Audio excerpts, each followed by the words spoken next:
Hello, me again for Wednesday's world news, but I'm still not back in normal form. I'm still having some problems with my equipment.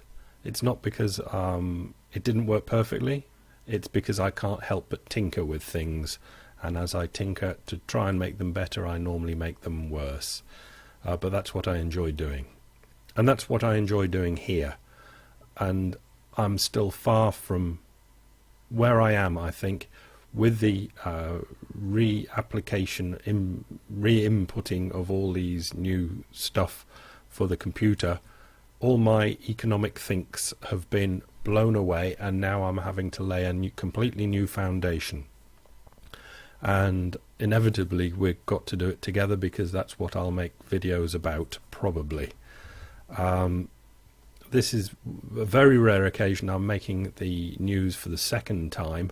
Normally I'll just do it and you get it, but the last one just turned into a rant against simplistic versions of inflation and deflation. So I'll keep it nice and short this time, and let's go over to the opening chart, which is St. Louis Fed. You'll recognize the type of chart. Real estate loans at all commercial banks. This is the percentage year-on-year increase or decrease. And as you can see over on the vertical axis, 10%, you can draw the line across. 10% is roughly what it's been since 1950, increase of 10% in real estate loans at all commercial banks. What we've got now, which obviously is the important part, is the big drop down out of that 60-year range of 10% increase year on year, and it's now negative. Money is created. I'll try and be basic, and I'm not trying to be right. Anything I'm saying is I'm still trying to lay foundations, so pick it apart as you like. Bank money is created when loans are made. The big way of making big bank money is to make big bank loans to people to buy houses. Mortgages is the way to create huge quantities of bank money, and that money stays out there until it's paid back. The other way is government deficits, which we'll leave aside for the moment. But lately there's been huge amounts of bank money being made, but it's now not being made. It's minus, and that's outside the norm of 60 years. And I'm moving on to the second one, which is household debt service payments as a percentage of personal household income. The amount of money as a percentage of household income that a household pays out for debt servicing, be it car, student loan, mortgage, whatever it might be. And doesn't matter what the numbers are on the axis, all we want is the shape on this, and it's come down and down. What that means is that households are now paying less, a lot less than they used to just before the crash for their debts. Their debts are a lot cheaper.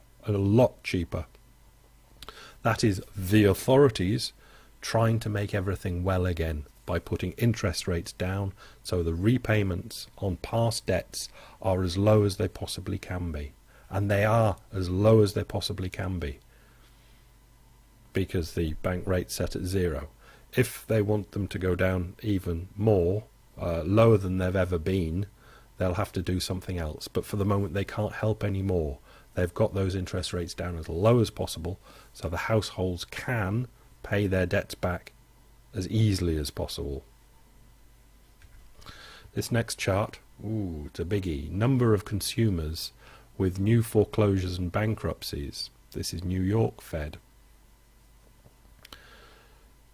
Vertical reds are the bankruptcies. They were large until that new law came into effect, the Force You to Be a Slave Act, where it made it much harder to go bankrupt.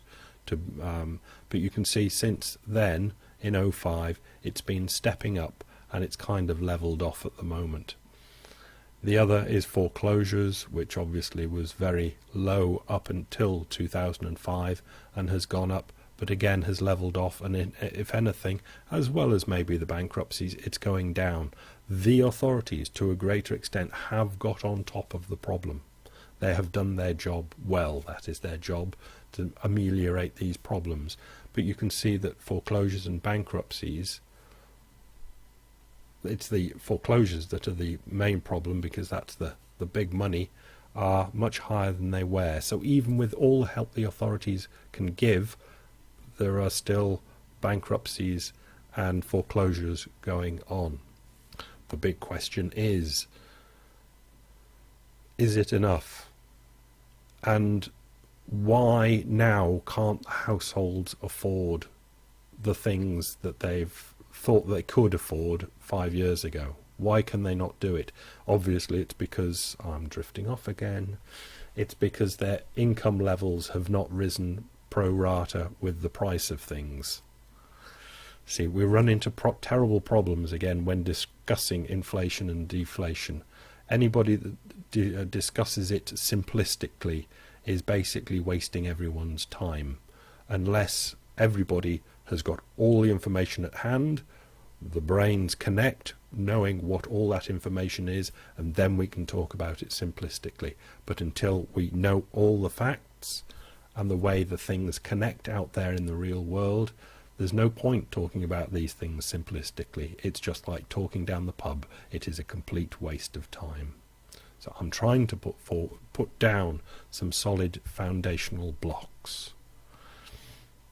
That's all. Thank you. Bye.